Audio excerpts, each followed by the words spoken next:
Douane ici de nouveau, après quelques temps d'absence, au Père Ankh M. Teouti, la maison de la vie qui passe à travers Teouti.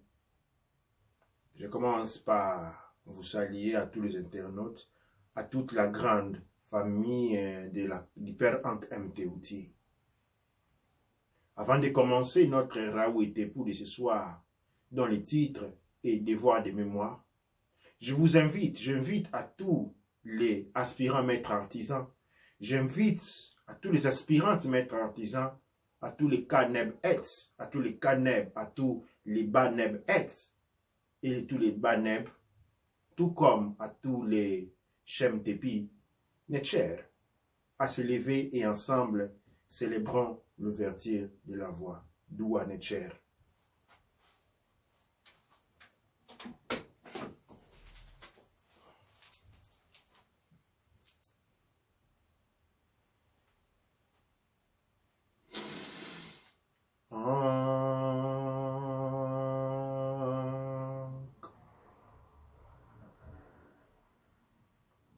Anatrak numbek ek.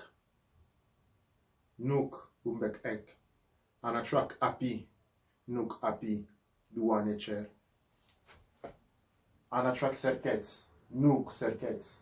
Anatrak kep sernouf. Nook gep sernouf. Doua netcher. Anatrak ast. Nook ast. Anatrak amset. Nook amset. Doua netcher. Anatrak nit. Nook nit.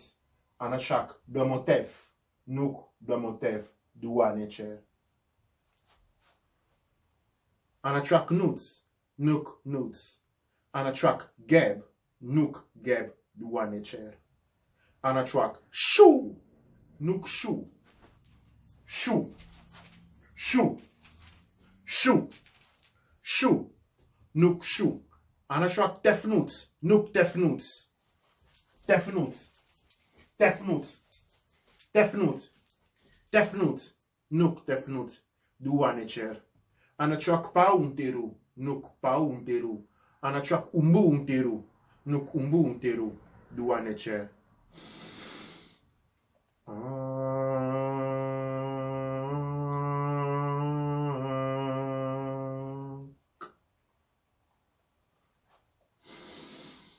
Nook penokot, nook penokot, nugar penokakot, nugar kot, nugar kot. Nook penokot, nook penokot, nugar penokakot, nugar kot, nugar kot. Nook penokot, nook penokot, nugar penokakot, nugar kot, nugar kot. Ankh uja se neb neb doua netcher.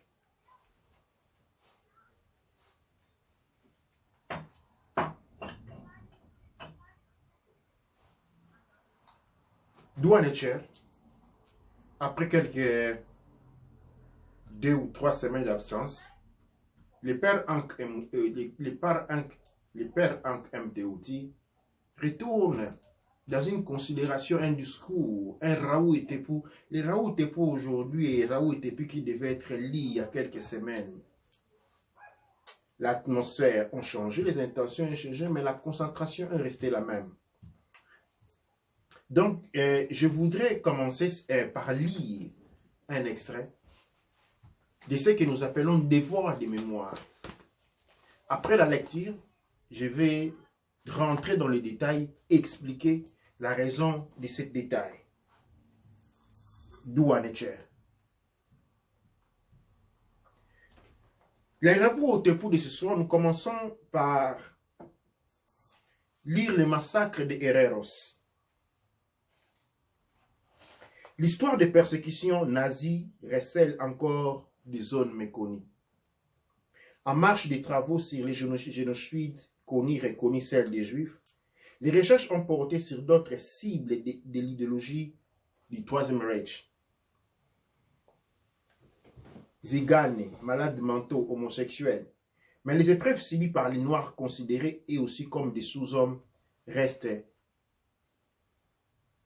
non étudiés.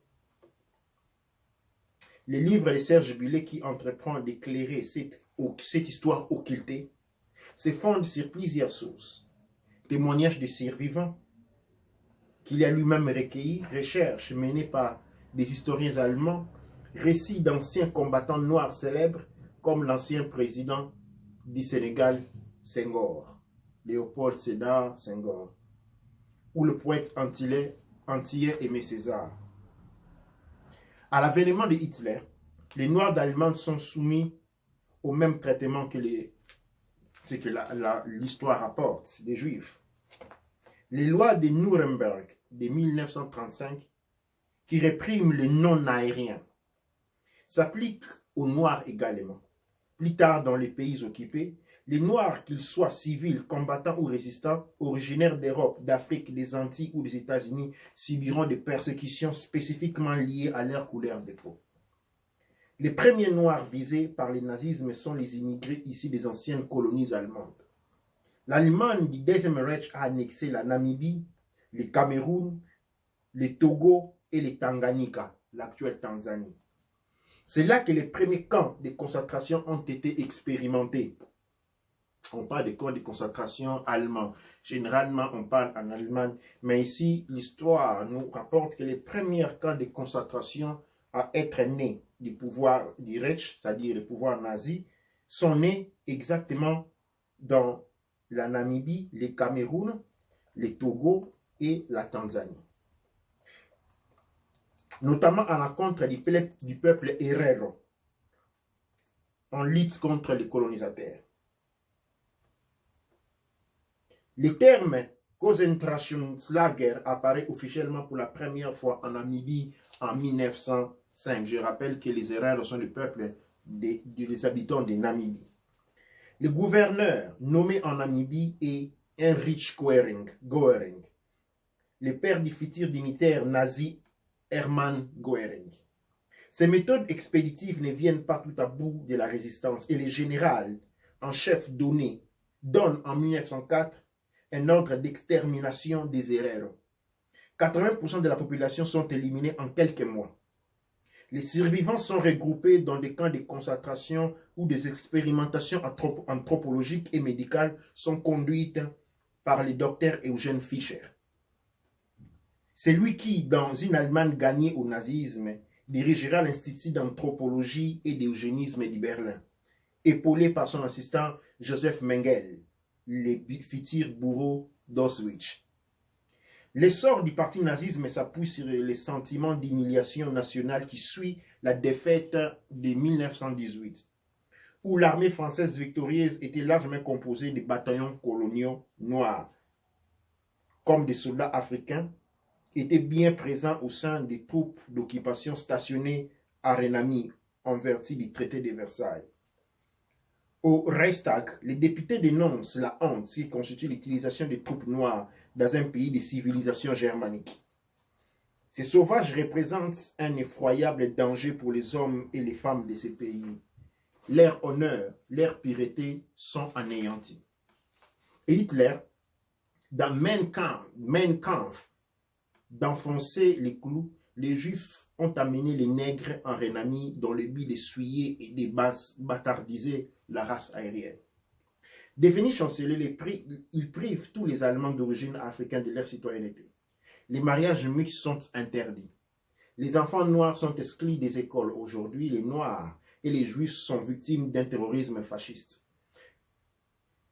Proteste en 1993 l'éditorialiste togolais du journal de Hambourg, The Negro Worker.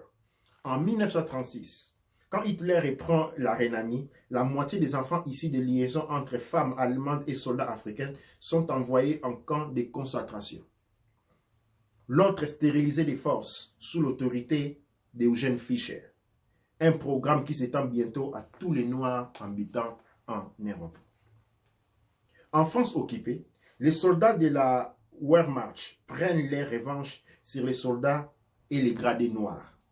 Jean Moulin a raconté comment en 1940, après les bombardements par les Allemands d'un petit village proche de Chartres, des officiers nazis lui avaient demandé de signer un document prétendant que les victimes avaient été tuées par des mitrailleurs sénégalais. À la suite de son refus, il avait été torturé et jeté dans un cachot auprès d'un soldat noir. Massacre, déportation, exécution sommaire, toute la violence hitlérienne se déploie aussi contre les soldats et les résistants noirs.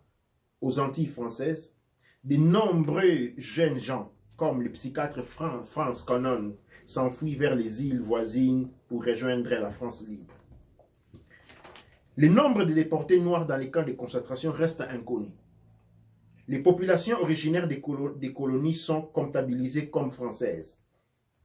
Achado, Bushworth, ainsi que d'autres noms, ils subissent les sorts communs. Mais ils sont en tout cas humiliés en tant que noirs, forcés à danser en rentrant du travail ou blanchis. Attendez. Torturés à l'eau pour ôter la couleur noire. Parmi les soldats américains qui libèrent les camps en 1945 se trouvent les GI noirs. Elie Weisser a raconté leur entrée à Bushna. Je me rappellerai toujours avec tendresse ces grands soldats noirs. Ils pleuraient comme un enfant. Ils pleuraient de douleur, toute la douleur du monde, mais aussi de fureur. L'auteur des Noirs dans les camps nazis s'est efforcé de retracer des parcours individuels, simples, anonymes ou jasmines répétés, en récitant les histoires des vies et les noms, ou au moins des surnoms, comme cette prisonnière de Ravensbourg, cruellement surnommée Blanchette. Serge Billet dépose une stèle à cette dizaine de milliers de morts civils ou combattants inconnus.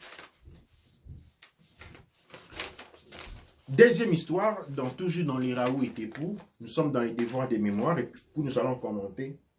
Nous allons parler du massacre du peuple Kouélé, du Gabon, par la France, appelé la guerre des bananes.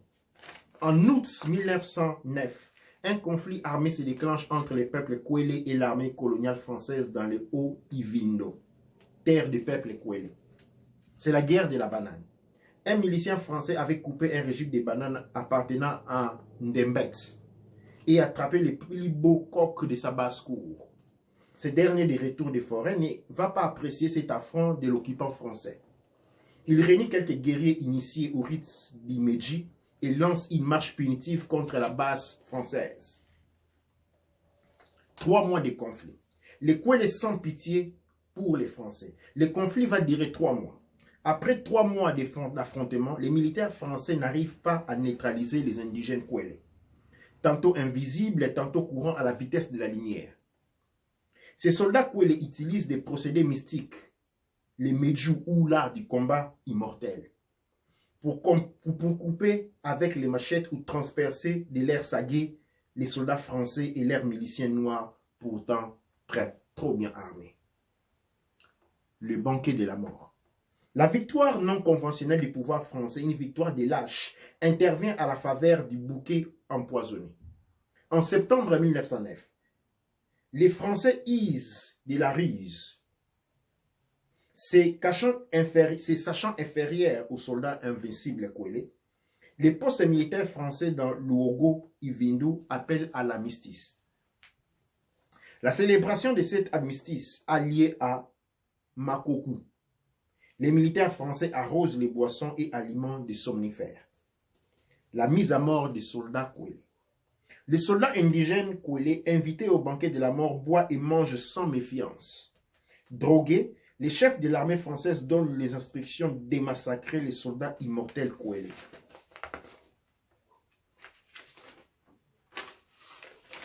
Pour en finir avec nous, peuple Kwele, des canailles invisibles, le pouvoir colonial ordonne un génocide. Après avoir neutralisé les vaillants soldats, le pouvoir colonial français va ordonner la mise à mort des femmes et enfants Kwele. C'est l'extermination de tout un peuple. Seules quelques familles vont survivre à cette mise à mort programmée par la France. Pour que ces peuples Kwele difficiles à soumettre ne lèvent plus les petits doigts contre la France, leurs reliques culturelles, leurs rites et leurs masques à pouvoir vont être détruits ou emportés en France.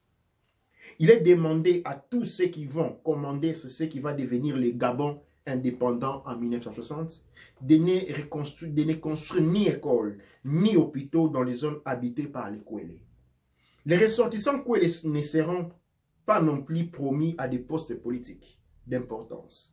Consignes respectées par les présidents successifs du Gabon.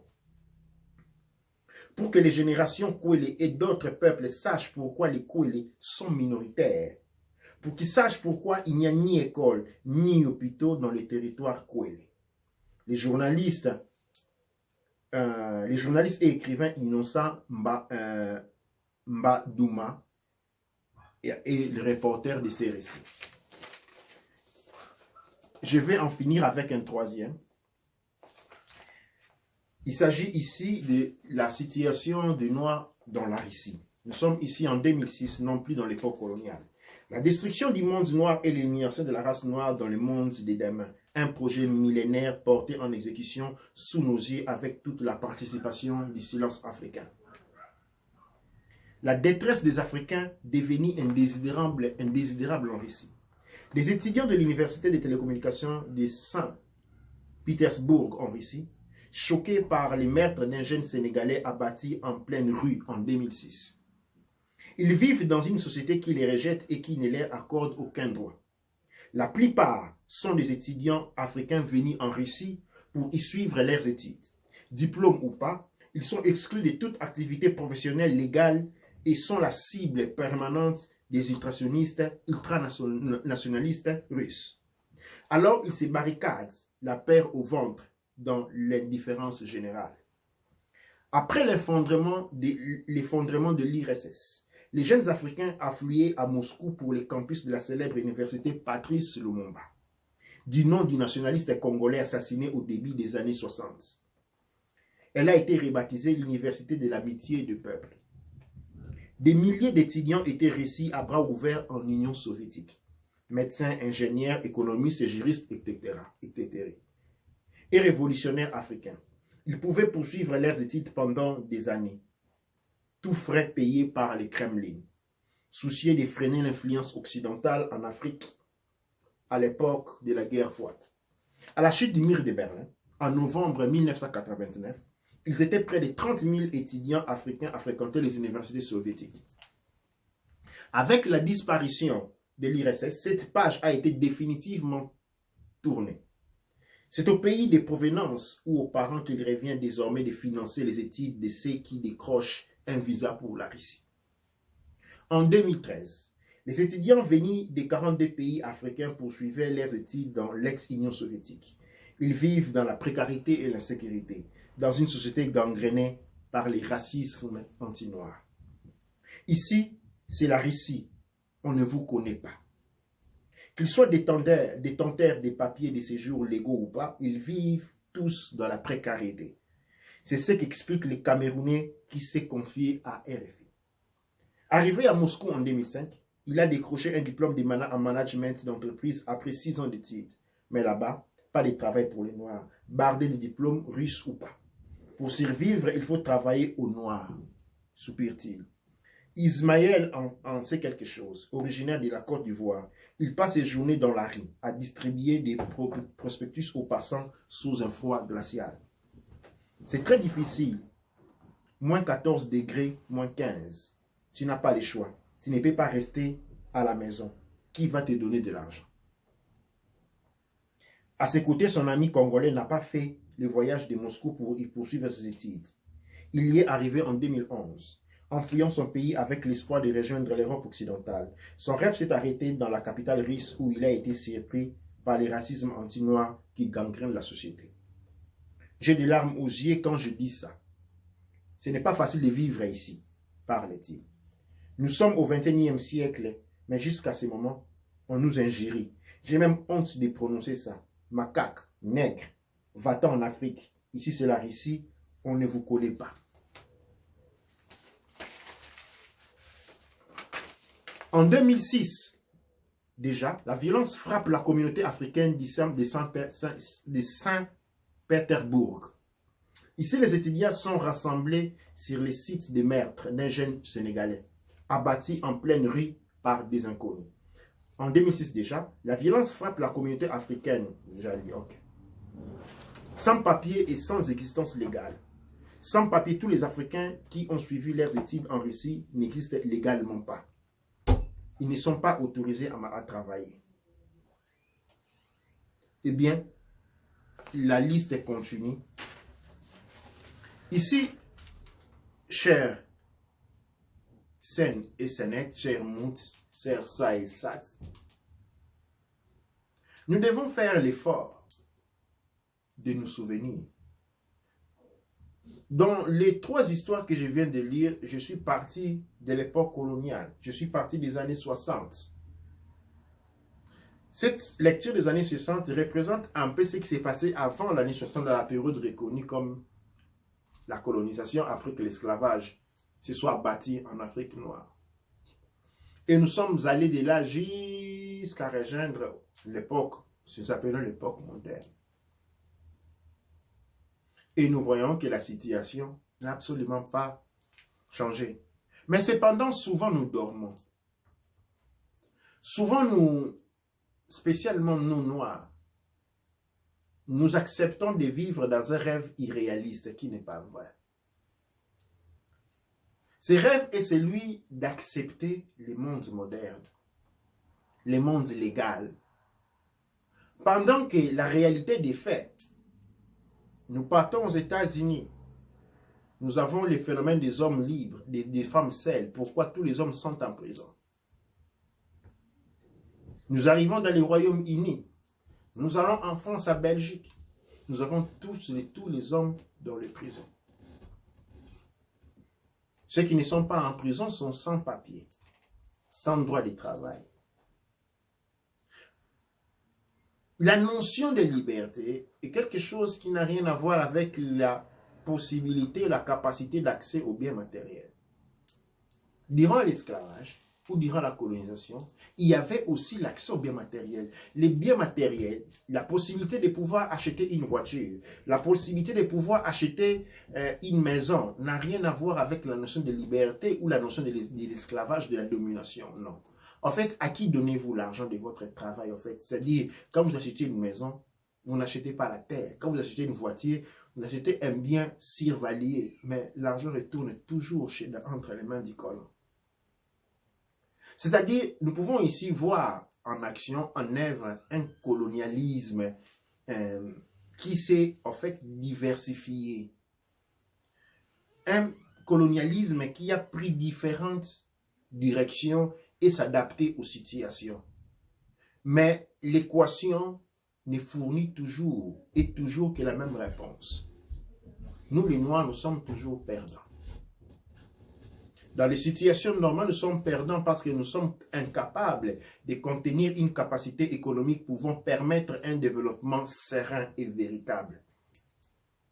Dans les situations de guerre, eh bien, nous sommes sacrifiés. Dans les difficultés difficiles, quand les bateaux courent, quand les bateaux appelés humanité courent, les premiers qu'on jette dans l'eau, c'est toujours les Noirs. Et aujourd'hui, c'est ce que nous sommes en train de vivre.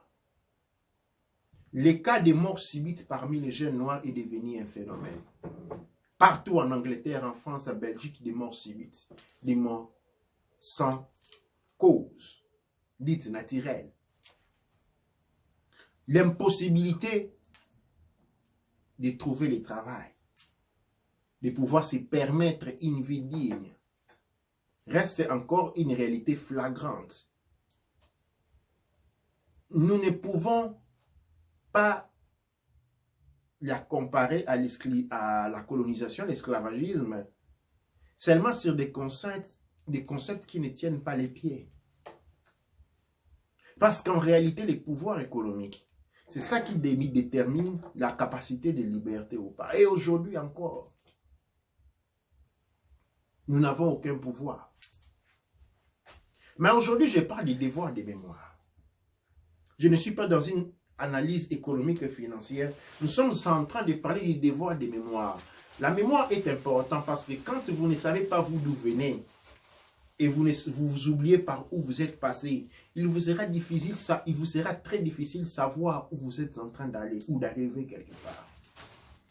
Nous devons construire notre futur sur les notions du passé, savoir qu'est-ce qui est arrivé à nos ancêtres et qu'est-ce qui est en train de m'arriver aujourd'hui. Aujourd'hui, partout où je passe, toutes les personnes sont en train de se lamenter. Les enfants qui sont nés en Europe, ce sont des enfants problématiques. Londres, tous les enfants sont devenus des délinquants à la rue.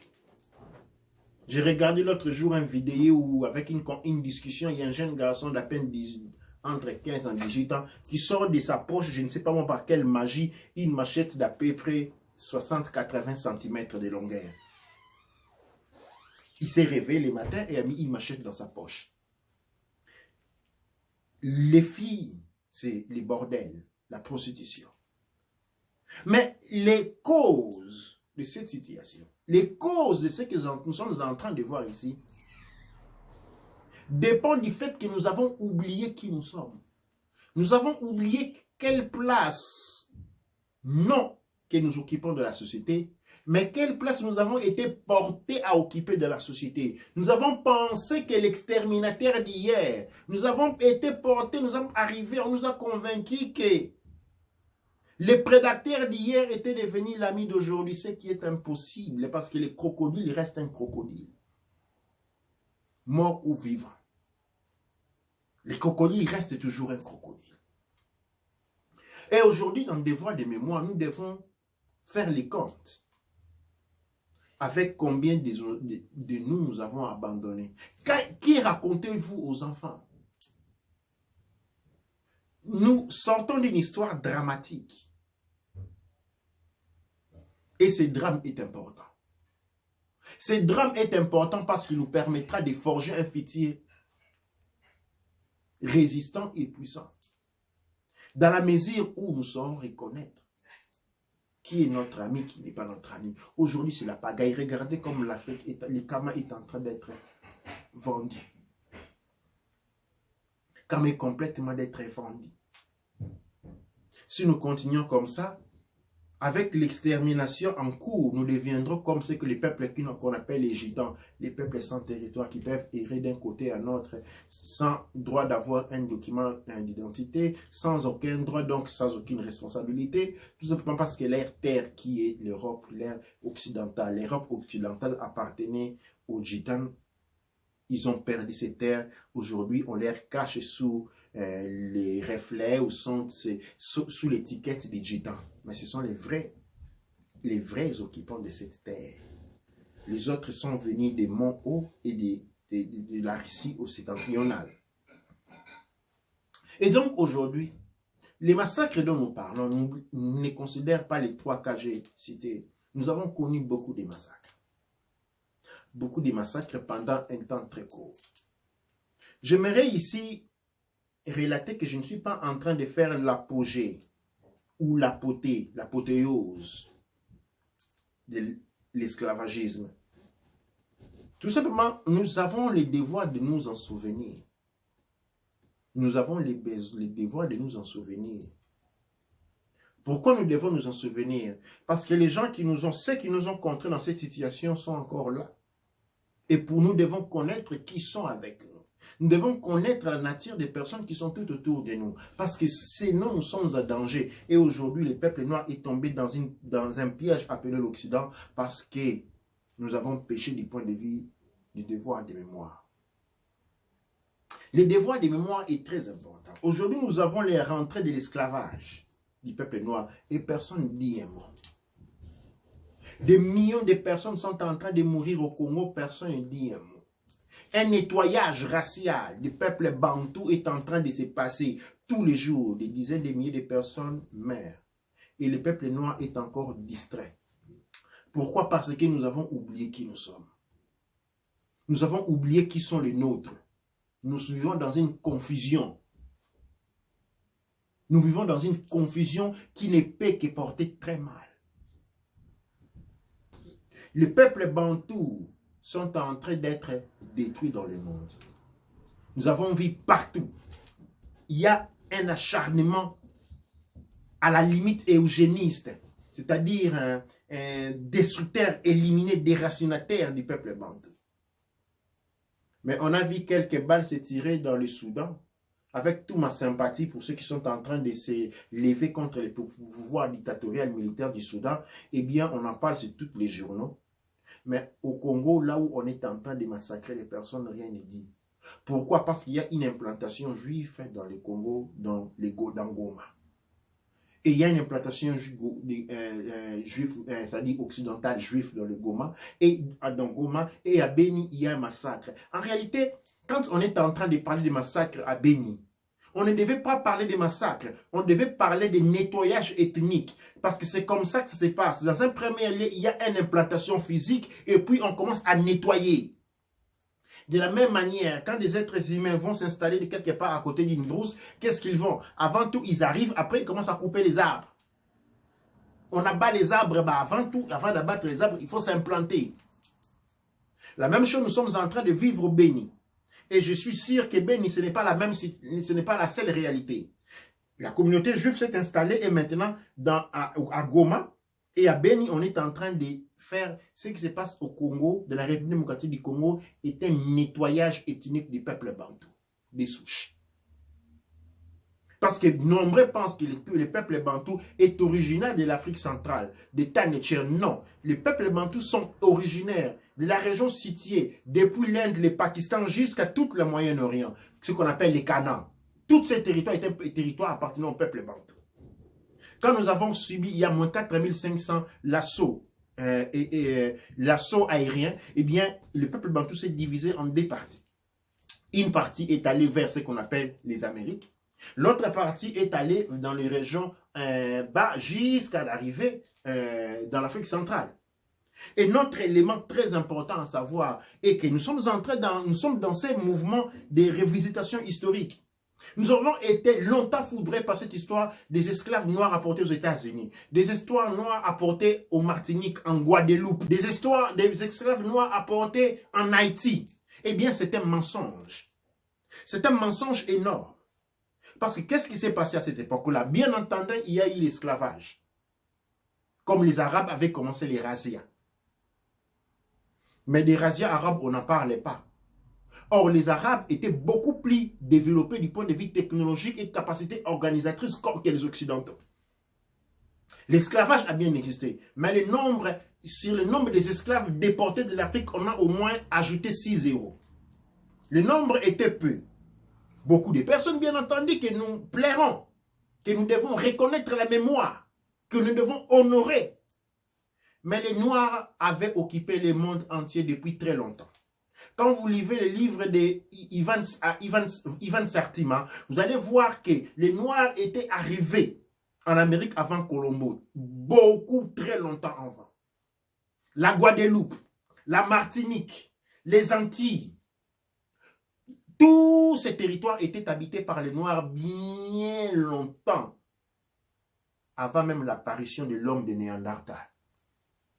J'ai dit, tous ces territoires étaient habités par les Bantous avant l'apparition de l'homme de Néandertal. Qu'est-ce qui se passe en Martinique? Qu'est-ce qui se passe en Guadeloupe? Qu'est-ce qui se passe dans les Antilles? Eh bien, qu'est-ce qu'on fait? Il fallait, ces peuples qui arrivent, colonisateurs, avaient besoin de se reconnaître les terres. Et comme les terres avaient déjà été occupées, il fait ce qu'on appelle une expropriation des forces. C'est quoi une expropriation des forces?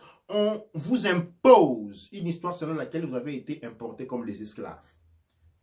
Ce qui n'est pas totalement faux parce qu'il existe des esclaves qui ont été pris de l'Afrique, généralement, quand on allait prendre des esclaves en Afrique, on allait prendre des gens qui étaient très intelligents. C'est-à-dire, les colons avaient besoin de se construire des villes et ils n'avaient aucune notion de construction. Les colons avaient besoin d'aménager ces cités à l'instar des civilisations africaines. Ils n'avaient aucune notion de construction, des détails, des techniques. Et donc, il fallait détruire ces civilisations-là avec les armes leur données par les Elohim, importer ces personnes et les forcer à leur faire cette civilisation-là. C'est-à-dire, l'esclavage en soi était tellement, on a pris pas la force travail en quoi que ce soit, mais une force intellectuelle. La plupart, les 80% des Noirs stationnés en Guyane, à Martinique, dans les Antilles, aux États-Unis, étaient là depuis très longtemps. Très, très, très longtemps. Mais comme il fallait, avec les armes, créer une expropriation, eh bien, on implante l'idée selon laquelle les Noirs ont été importés. Eh bien, avec l'institution de l'école, avec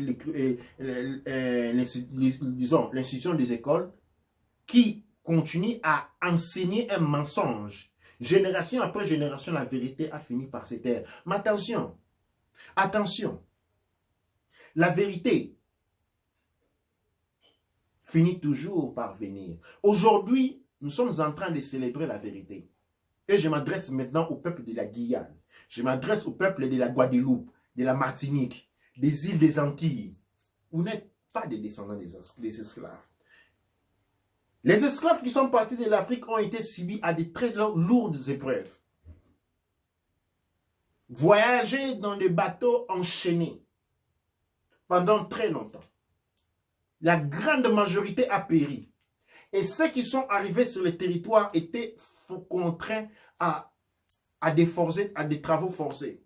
Et une grande quantité a péri. Aujourd'hui, la descendance typique des esclaves venus d'Afrique en tant qu'esclaves ne représente que les 10 à 15%. Et ce pourcentage a été absorbé par les Noirs qu'ils ont trouvés sur le territoire.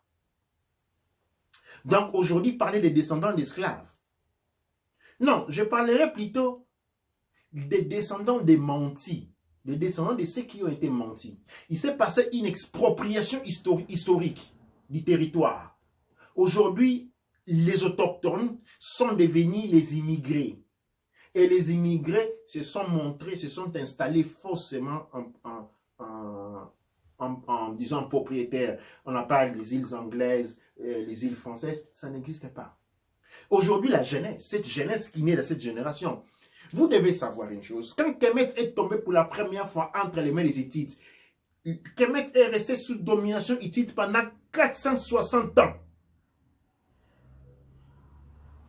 Avant que la jeunesse qui avait immigré sur Kemet de l'Ouest, parce qu'ils n'avaient pas perdu la mémoire. Ils n'avaient pas perdu la mémoire historique. En fait, ils sont venus reconquérir ce qui leur appartenait.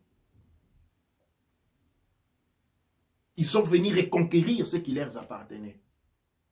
Ayant compris ces défauts, on s'est arrangé pour voler la mémoire historique. Quand on vous a volé la mémoire, composée des sons, des odeurs, des histoires, eh bien, vous êtes un automate, vous êtes comme un robot. C'est ce que nous sommes devenus. Un peuple sans histoire est un peuple qui ne peut pas avoir une définition. C'est un peuple qui ne peut pas avoir une destinée. Aujourd'hui, la jeunesse noire doit pouvoir faire trembler la terre.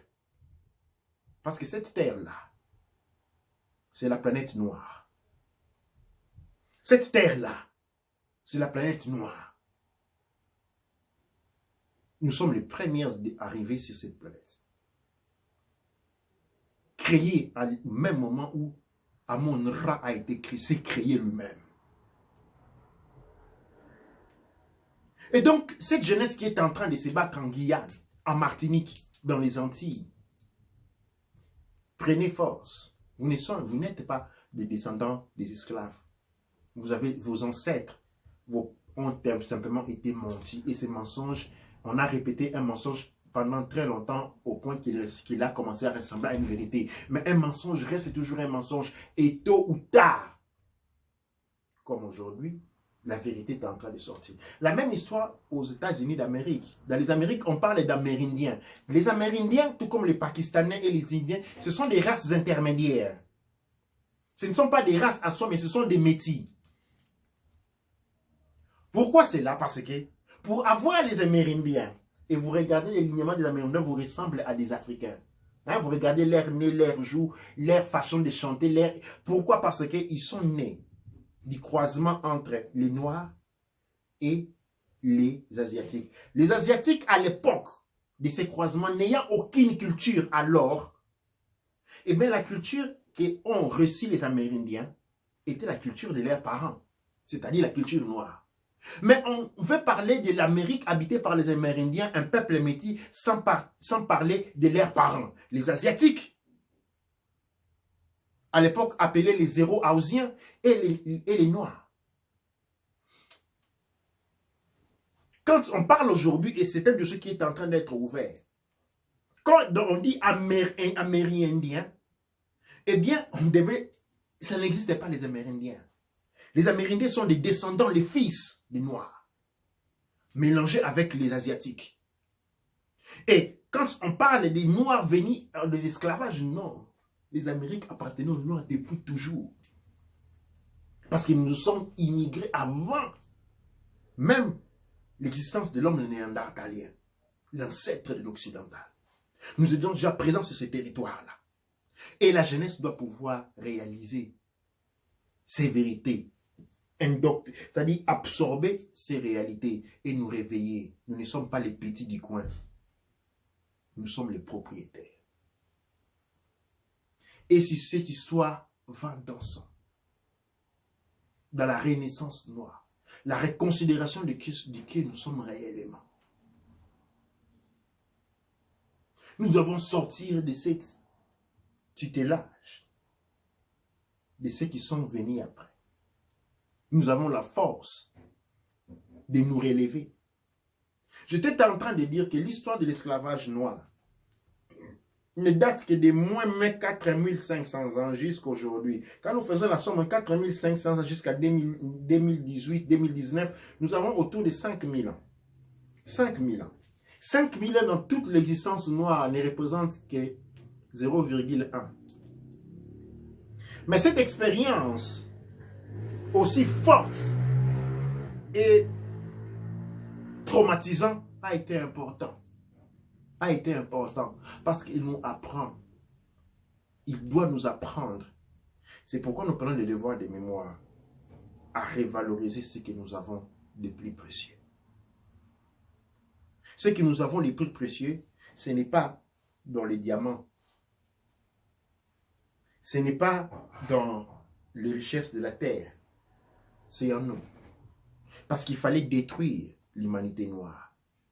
Il fallait détruire, et encore aujourd'hui, il y a la course à la destruction qui est en train de les faire mieux que l'autre, détruire la race noire. Ils sont en train de compéter. Et cela doit nous enseigner quelque chose de très particulier.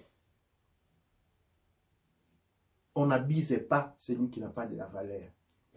On ne se met pas, on ne complote pas contre celui qui n'est rien. Vous ne verrez jamais des hommes riches en train de parler mal d'un petit pauvre du coin. Vous ne verrez jamais des docteurs en train de critiquer un fou. On s'en prend à quelqu'un qui a de la valeur. Ça, c'est le grand enseignement qui doit ressortir de toute cette souffrance. Mais cette valeur-là, en fait, c'est quoi cette valeur? Et je dis doigt ne tchère ne ek. Parce que chaque noix représente l'intincelle divine. Mais cette intincelle divine, pour être réussie, nous devons la vivre. Et la richesse la plus importante, c'est pourquoi nous parlons généralement de Kemet. Kemet est l'expérience représentée par la langue, l'écriture, le Chesh Rani Kemet, ou le Chesh Medunetcher, ou la langue le Medunetcher, qui représente l'unité. L'unité. Aujourd'hui, dans le monde, nous avons été détruits, dénudés, arrachés de toutes choses. Mais ce mal-là n'était pas un mal en vain. Était un mal qui était préparatif, qui était en train de nous préparer à la prochaine phase de l'existence. Les autres n'ont été que des petits tyrans. Eh bien, après avoir touché les fonds, on ne peut que remonter, dit la science. Eh bien, aujourd'hui dans le monde noir, nous avons été enlevés de tout ce qui mettait de la confusion devant nos yeux. Maintenant que nous sommes tout nus, sans rien, hein? Maintenant que nous avons été levés de tout, même du goût à la vie, nous pouvons nous voir pour ce que nous sommes réellement. L'étincelle divine. La personnification d'Inad Ercher. Et cette personnification nous apporte à la célébration de Amon-Ra. C'est lui qui s'est créé lui-même. Et Amon-Ra se voit dans l'autre. En termes courts, aujourd'hui plus que jamais, nous devons apprendre à vivre dans la communauté. Je salue les cellules de l'Académie de la culture noire, le père M. Théouti de la Guadeloupe, qui est né dernièrement, il y a 3-4 jours, à tous les scènes, à toutes les personnes de la Guadeloupe, il y a une cellule de l'AKN qui est présente. Pourquoi nous avons une autre cellule à Bruxelles? À Paris, nous avons une cellule au Bénin, nous avons une cellule à Lomé, nous avons une cellule à Kinshasa. C'est quoi cette notion? Cette notion, c'est la mise en valeur de la plus grande richesse que nous avons. Cette richesse on a essayé par tous les moyens de nous enlever. Maintenant, vu qu'on a échoué, qu'est-ce qu'on fait? On veut la jeter dans la poubelle. Non, non, nous, c'est quelque chose qui ne peut pas être jeté dans la poubelle. C'est ainsi que les pères M. Théouti inaugurent pour la première fois, après plus de 6000 ans d'absence, la vie dans la communauté comme arme puissante pour la résurrection du monde noir. La résurrection du monde noir n'est pas... Il y a beaucoup des atouts, mais les plus grands instruments, celles qui nous distinguent de tout autre élément de la création, parce que nous représentons la concentration la plus élevée de la conscience divine, c'est la vie dans la communauté. Notre motto, notre objectif maintenant, ce n'est pas nous occuper de ce qui va se passer avec la Troisième Guerre mondiale, tout ça, non, non. Ce qui va se passer en Russie, ce qui va se passer avec toutes les différentes crises que nous avons en cours. Ce dont nous devons nous occuper aujourd'hui, c'est reprendre à vivre la notion de la communauté. Douane et Cher, je vais laisser la parole à la jury si nous avons des commentaires ou des questions. Douane et Cher. Douane et Cher, d'abord nous commençons par remercier tous les nouveaux membres qui nous ont rejoints. Absolument. Et le groupe de l'Académie est maintenant à 11 000. Aujourd'hui, nous sommes arrivés, je pense que nous sommes arrivés à 12 000. Et chaque semaine, dans les dernières semaines, nous avons réussi quelque chose comme 3 000 personnes. Donc, je remercie à tous ceux qui sont en train de nous rejoindre chaque jour. Douane et Cher, René Ek, Iti, soyez les bienvenus. Nous avons plusieurs instruments dans l'Académie de la culture noire. Contactez-nous, hein, ne soyez toujours pas dans votre coin, n'attendez toujours pas les raouettes pour des vendredis. Il faut interagir. Il faut interagir, c'est ça, il faut faire la communauté. Et j'invite à tous ceux qui nous rejoignent chaque jour de me contacter, de nous contacter, de chercher à mettre chacun son brique, à créer des communautés kémétis véritables, à chercher. Il est difficile, je le sais, entre un homme, peuple noir, de vivre ensemble par tout ce qui nous a été fait pour nous détruire. Mais tout cela ne nous a rien fait. Regardez dans le profond de vous, retournez dans les mémoires de votre enfance et savourez la vie de l'ensemble, comment elle était plaisante. Pour un moment, fermez les yeux, imaginez cette enfance vous revenir devant les yeux. Vous voyez la joie qui sort du cœur. Et cette joie-là, c'est l'arme qui va aider les peuples noirs à se reprendre, à se revivre. Et donc, activez des communautés, des cellules de communauté. Rencontrez-vous, parlez, faites des efforts, apprenons à être ouverts, à nous accepter les uns des autres. Douane et Cher. Douane et Cher. Alors, nous commençons par dire Otep. Il y a plusieurs membres qui nous ont dit Otep ce soir. Et c'est Marquette qui dit, après tout ça, qu'on aille encore pleurer pour les autres.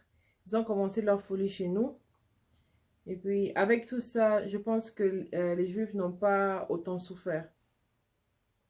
Alors, ils ont dramatisé leur histoire de façon à ce qu'on apprenne la vérité, on n'y croit pas ou on dirait que c'est pas possible.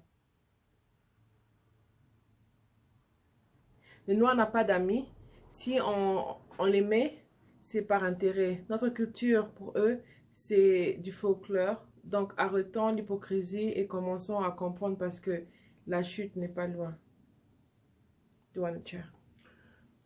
Douane et Cher, en thématique des Juifs, parce que nous sommes dans l'ère de la vérité. Les peuples juifs, c'est une apologie arrachée au peuple bantou. L'histoire qu'on rencontre du peuple juif, c'est l'histoire des vrais bantous. L'Israël, Isis, Ra, dira El, Elohim. On a pris trois choses qu'on a mis ensemble. On a pris Isis, Isata, Ra et El. Pour créer quelque chose qui n'a jamais existé.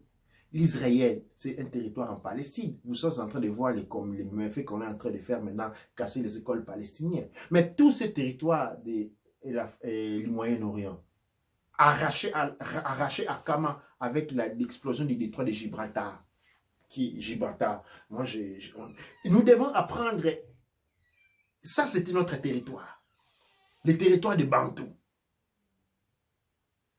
Le peuple bantou, la plus grande famille noire, c'est le peuple bantou. Le peuple bantou n'habite pas seulement l'Afrique centrale, elle est partout. Les erreurs sont des bantous. Nous avons des bantous en Inde, au Pakistan. Nous avons des bantous en Iran, en Irak. Nous avons des bantous et nous avons les bantous dans l'Amérique. Toute l'Amérique du Sud jusqu'à l'Est, ce sont des peuples bantous.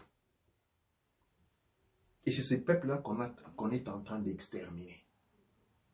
Sous les yeux de tout le monde. Eh bien, pourquoi ces massacres a été possible? Je me suis demandé pendant longtemps. Avons-nous pas de médias? Avons-nous pas? J'ai réalisé, cet massacre a été rendu possible parce que nous avons fermé les yeux sur nous-mêmes. Nous avons prétendu devenir des Belges, des Français, des Anglais, même ceux qui sont en Afrique. Tout ce qu'ils font, c'est chercher de vaquer leurs enfants au Canada, aller devenir des esclaves de demain. J'ai raconté l'histoire. Avant la Première Guerre mondiale, la Deuxième Guerre mondiale, tous les expats, tous les Noirs qui vivaient en Occident avaient été livrés à Hitler. Et que pensez-vous va se passer avec la Troisième Guerre qui est en train d'advenir? Cela a été rendu possible parce que nous avons cessé d'exister en nous-mêmes. Nous sommes devenus les cobayes des autres. Nous sommes devenus les cobayes d'expérimentation scientifique. Aujourd'hui, on se sent belge, demain on se sent anglais. Ça dit, si vous partez du Togo, du Congo, vous arrivez en Belgique, vous devenez un Belge. Après, vous allez au Canada, vous devenez au Canada. Et qu'est-ce qu'on remarque aujourd'hui? Les Africains, quand il faut aller en vacances, il est au Canada, il va en vacances en France. Il est en Belgique, il va en vacances. Ce n'est pas tout le monde, mais nous avons cette tendance-là très puissante. Ce massacre est possible et nous sommes en train de mourir par millions parce que nous avons cessé d'être nous-mêmes. Nous sommes devenus quelque chose d'autre. Et cette maladie, nous la transmettons aux enfants qui ne veillent rien savoir du peuple le plus puissant parce que cette histoire, vous-même, vous ne la connaissez pas. Quel a été le sens de la souffrance noire? Ce n'est pas en vain. Ceux qui pensent que l'esclavage avait seule utilité, c'est celui de créer un pôle économique et financier important dans le monde occidental, eh bien, il est dans l'erreur. L'esclavage, toute la souffrance noire était une formation, était une préparation pour ce qui va se passer très bientôt. Nous avons perdu notre sens d'humanité parce que, dénudés de tout cela, nous sommes en mesure de voir ce que nous sommes. Les nés de Amen. Les nés de Atoum. Et cette richesse que nous considérons la nôtre, cette richesse qui est la nôtre, nous ne pouvons la vivre. Cette puissance qui est la nôtre, nous pouvons la rendre utile qu'en réapprenant et très rapidement en vivre en communauté. C'est la puissance noire. En revivre en communauté. À nous reconsidérer les uns des autres. À savoir à nous donner de l'espace. C'est pourquoi nous avons créé le monde kémétique. Nous avons la culture kémétique, qui est lui passé, et qui kémétique est lié au monde ancien. Nous avons reproposé les kémétiques qui lui est lié à une tentative de reconstruction du monde kémétique basé sur la maths dans des conditions de vie dans lesquelles nous sommes. Et donc la culture kémétique nous invite à nous tenir la main et l'autre. Cette célébration qui a été volée par le christianisme, c'est tenir la main dans l'église et puis on sort, on commence à s'insulter. Elle n'était pas seulement sommaire, elle était symboliquement puissante parce qu'il s'agissait d'un rituel. Quand on se tient la main, ça signifie on souffre les cœurs. Et donc maintenant, vous qui appartenez à la culture kémétique, si là où vous êtes en train de me suivre, vous êtes à 2 ou à 3, à 4, tenez-vous la main. Expérimentez cela pour quelques instants. Non, ce n'est pas seulement un simple tenir la main. Tenez l'âme de l'autre. En touchant sa main, essayez de toucher son esprit. Essayez de vous ouvrir spirituellement à lui. Acceptez son esprit en vous. Et de l'autre côté, vous faites de même. C'est cette communion dont nous sommes en train de parler. C'est cette conscience dont nous avons besoin. Une arme importante.